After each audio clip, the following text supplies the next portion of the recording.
Anthony Albanese is expected to take a strict approach on trade during his visit to China this weekend, the first by an Australian Prime Minister since 2016. Joining us live now is the Agriculture Minister, Murray Watt. Murray, good to see you. As we've spoken many times before, concessions have already been made, but are you expecting more as a result of this trip, particularly when it comes to seafood and beef? Good morning, Pete. Well, I wouldn't necessarily be hanging my hopes on change on those products in this particular meeting, but obviously it's another excellent opportunity for the Prime Minister, the Trade Minister and others to be continuing to advocate for those industries. We've obviously made a huge amount of progress in recent months by being able to have those trade impediments taken off so many other industries.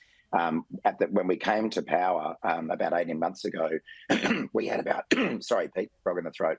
When we came to power, there were about $20 billion worth of trade impediments on Australian products. We've now been able to eliminate about 18, and of course, wine is looking good, which would be another billion. So we will keep working, though, very hard to get rid of those remaining trade impediments. But I think the mere fact that the Prime Minister is visiting China and having this meeting face-to-face with the Chinese president is a pretty big success in its own right. So why wouldn't you be expecting a change anytime soon on beef and seafood? What's the sticking point? What are they holding out for? Yeah, well, these two products are a little bit different to what we saw with some of the other products like barley and wine. Things like barley and wine were punitive tariffs that had been imposed by China, whereas with lobster, beef and sheep meat, the issues there are claims by China that we haven't met particular biosecurity or hygiene standards. We, of course, reject that.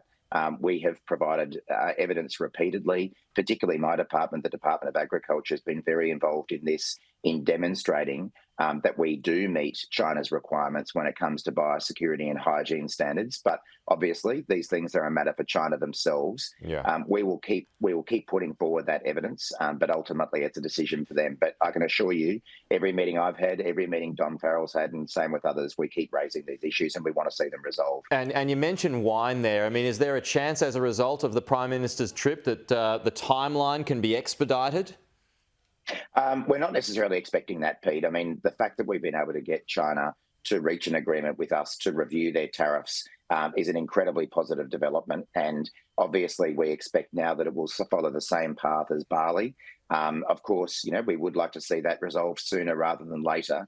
But even being able to get a firm agreement from China that they will review those tariffs is a very promising sign. And I know that we've seen increased activity from Australian winemakers in China in preparation for what we expect to be the lifting of those tariffs in the near future.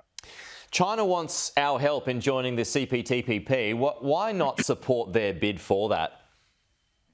Well, obviously, I'll leave it for the Prime Minister to make clear exactly what Australia's position is on that. But our position on this has been consistent all along, which is that anyone seeking to join the CPTPP has to be able to demonstrate a commitment and a record of making and implementing and adhering to their promises when it comes to trade.